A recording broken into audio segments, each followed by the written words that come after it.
So, hello guys, what's up? It's me again, si Mima Alicia nyo, at nagbabalik ulit para sa ating panibagong video. So, eto na po, nahubaran na po mga minamahal ng pagmumuka, nabulatlat na po itong si Richard Gomez. Kung totoo man, itong balita ng DZRH, alam nyo, masyado daw pong vocal itong si Richard Gomez sa war on drugs. So, kaya para sa akin, itong balita ng DZRH, parang meron talagang hapyas ng katotohanan. Kasi kapag vocal ka talaga sa war on drugs at maka-Duterte ka, talagang style ba to din yung gagawin mo? Kasi yung ginawa ni Bato mga minamahal, yung tanim ebidensya, tanim istorya, tanim kwento. Kumbaga dito po sa inireklamo ng barangay chairman, parang ginagaya din po ni Richard Gomez mga minamahal itong style ni Bato de la Rosa. Talagang nanggigipit, nananakot, namimilit. Kaya nga po mga minamahal, kinasuhan itong si Richard Gomez ng conspiracy for grave coercion at grave threat. Kasi ano ba yung issue dito?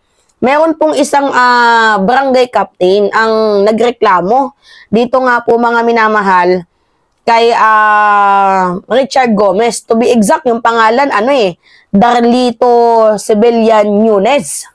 Yan po yung pangalan mga minamahal ng barangay chairman na yan, captain. So ang ginawa po ni Richard Gomez mga minamahal, pinipilit niya na magsalita, gumawa ng sworn affidavit itong si Nunes na idawit po ang pangalan ni dating Congressman Jing Veloso. So, makikita nyo doon mga minamahal yung bahagyang panggigipit talaga. Kasi nasa power itong si Richard Gomez at ginagamit niya yung kanyang influence, mga minamahal, para maniil. 'Di ba? Para sikilin ang kanyang mga kalaban. Kaya sabi ko mga minamahal, parang ito ay galawang bato. Style bato. Mga minamahal, yung kanilang mga kinikilos. Kaya sabi ko, ay, wala to si Richard Gomez. Kaya pala hindi mo gusto yung statement ni Kerwin Espinosa nung nagsalita siya. Parang nakukulangan ka. Kaya pala ganun kasi yun naman pala na masyado kang vocal to the point na mayroon ka din palang tinatagong baho. So ngayon, ang gustong mangyari mga minamahal ni Richard Gomez, idawit ni Nunes ng barangay captain na to, gumawa siya ng sworn affidavit na idawit itong si Jing Veloso. Kaugnay nga po sa pagiging mastermind sa pamamaslang, kaugnay sa kanyang kapatid. Yun po yung yung gustong ipalabas ni Richard Gomez sa gagawing sworn affidavit ni Nunes. So ang kapalit daw po nun mga minamahal ay 5 milyon. 5 milyon, tapos bahay sa Manila at security guard 24 hours. Ito namang si Nunes hindi pumayag mga minamahal, kaya ang ginawa niya, ngayon, nagkaso siya ng conspiracy for grave coercion at grave threat dahil may pananakot nga naman, mga minamahal, may pamimilit. So, grabe, bakit ganyan ka, Richard? So, panoodin natin tong balitang to mga minamahal. Panoodin natin.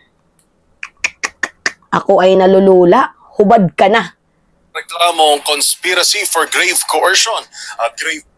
Sa iba pang balita, nahaharap sa reklamong conspiracy for grave coercion at grave threat si late Congressman Richard Gomez. Ito'y matapos idawit ng complainant ang mambabatas sa umano'y pamimilit na gumawa ng isang peking sworn affidavit kaugnay ng isang pamamaslang na naganap pa noong 2016. Narito ang balita ni Boy Gonzales. Sinampahan ng reklamong conspiracy for grave coercion at grave threat si late 4th District Congressman Richard Gomez. Ito yung may kaugnayan sa harassment na ginawa ni Gomez kay Darlito Cebelian Nunes. Ayon kay Nunes, nagpatuloy siya kay Barangay Captain Albert Murilla ng Barangay Manlawaan, Tatabango, Leyte para kasuhan si Gomez. Pinipilit umano si Nunes ng may 10 tauhan ng criminal investigation Detection Group na gumawa ng sworn na affidavit at idawit ang pangalan ni dating Congressman Jing Veloso. Si Jing Veloso, mga minamahal, isa po yan sa kalaban ni Gomez. Kaya yung mga taga-Ormoc dyan, gumising na kayo. Gumising kayo mga taga-Ormoc, ginagago kayo ni Richard Gomez. Kung totoo man itong balita ng DZRH. Umano'y mastermind sa pamamaslang sa kanyang kapatid na si Anthony Nunez noong taong 2016. Inalok pa si Nunez ng matitirhan sa Maynila na may 20 oras na security at 5 milyong piso kapalit ng gagawing sworn statement. Pero tumanggi si Nunez na sumunod sa CIDG. Bukod kay Gomez, kasama rin sa asunto sina Tabango Mayor Bernard Jonathan Benjo, Ramandaban, gayon din sa isang abogado at 10 kawani ng CIDG. Inihay ng kaso sa Prosecutor's Office sa Palumpon, Leyte kahapon. Ayon naman sa anak ni Nunez na si Aida Nunez, nakipagkita umano sa kanya si Tabango Mayor Benjo Ramandaban nitong buwan ng Agosto at Setyembre taong 2024 na kung saan binigyan ito ng 1 milyong piso at 5 milyong piso na paunang bayad para sa gagawing sworn affidavit. Para sa MBC TV Network News, ito si Boy Gonzales. Grabe oh. Yan oh. Yan oh yung kaso. Oh. I have been authorized through a special power of attorney Darlito Sevilla Nunes. Ito mga minamahal si Darlito Sevilla Nunes. Ito po yung yung nagkaso ng conspiracy and grave coercion dito kay Richard Gomez ng 4th District ng Leyte. Yeah? Grabe talaga itong si Richard Gomez, kung totoo man tong balitang to. Malinaw na merong mga minamahal na merong pananakot diyan at pamimilit. Mabigat to na kaso.